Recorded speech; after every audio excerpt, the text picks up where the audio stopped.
Hello नमस्ते। आज चाहिँ म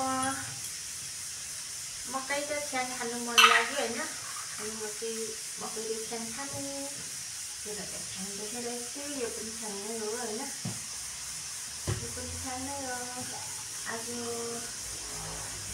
मलाई धेरै मकैको छ्याङ खानु मन लागेर होइन, मकैको छ्याङ खाने त्यसलाई देखिरहेको छु। मकै छ्याङ है यो चाहिँ।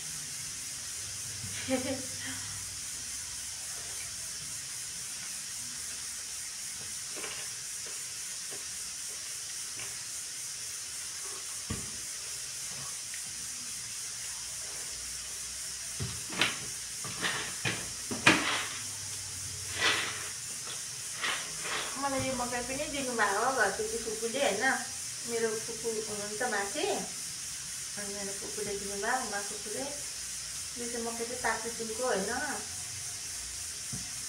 मलाई चाहिँ पहिला गाउँमा मकै र छ्याङ खाएको याद आयो अनि मलाई धेरै खानु मन लागेर खाइरहेको छु, हजुरहरूलाई देखाइरहेको छु। यस्तो गरेर खायो भने मिठो हुन्छ।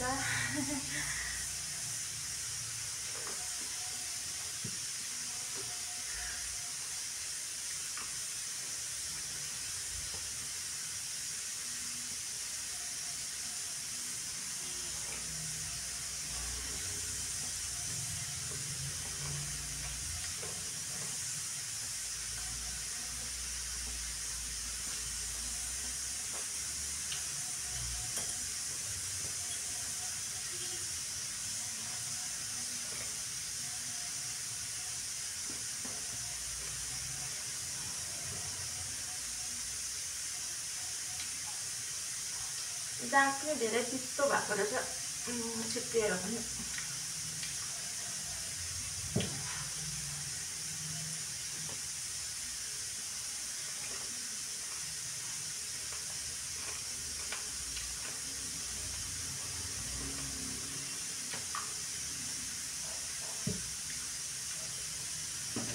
हजुरहरूलाई पनि खानु मन लाग्छ यसरी खानुपर्छ है।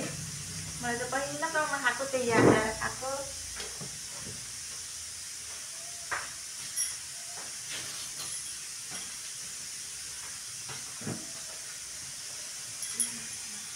तर अलिक तितो भएछ,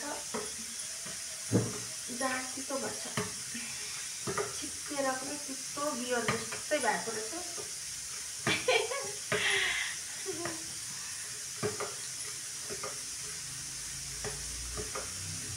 मकैसँग मिसाइ हुन्छ झन् साह्रो छिप्पिँदो रहेछ।